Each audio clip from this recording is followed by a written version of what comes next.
Nag-serve ka ba dati kay Lord pero ngayon parang hindi mo na nagagawa dahil busy ka na, madaming inaasikaso o minsan mas pinipili na lang natin na sundin yung sarili nating kagustuhan. Alam mo sa puso mo na hindi ka na masaya at parang may kulang. Alam mo, may isang matandang babae na nakakilala kay Lord sa panahon na mahina na siya.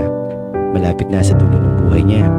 Umiiyak siya sa panalangin dahil gustong gusto pa rin niyang maglingkod pero hindi niya na alam kung paano. Mahina na kasi yung katawan niya at limitado na yung galaw at konti na lang ang oras niya. Pero alam mo, sinagot siya ng Panginoon sa pamamagitan ng wisdom. Ang tanong ni Lord sa kanya, "Anak, saan ka ba madalas nagpupunta at ano ang kaya mong gawin?" Patigil lang siya sandali. Naalala niya, oo nga, madalas pala akong umuupo sa park. Maraming dumadaan at maraming nakakatabi. Kaya naisip niya, magdadala ako ng gospel tracts. Lahat ng dadaan, aabutan ko. Lahat ng makakatabi ko, ikikwento ko kung sino si Jesus at paano niya binago yung buhay ko. Alam mo ba, sa maikli na lang na natitirang panahon ng matanda, napakaraming tao ang nakarinig ng salita ng Panginoon.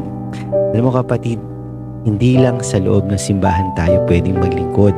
Kahit nasaan ka, sa trabaho, bahay, kalye, online, kahit sa simpleng kwentuhan, may opportunity para mag-serve kay Lord.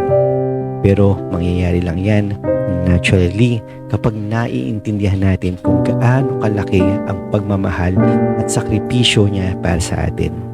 Kaya kapatid, kung feeling mo na malayo ka na kay Lord, balik ka na.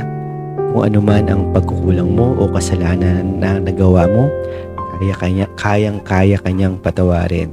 At kung busy ka, then make yourself busy finding time to serve Him. Reminder lang, maiksi lang ang buhay at iisa lang ito. Habang may lakas ka pa, habang may oras ka pa, habang may pagkakataon ka pa, gamitin mo ito para sa ating Panginoon.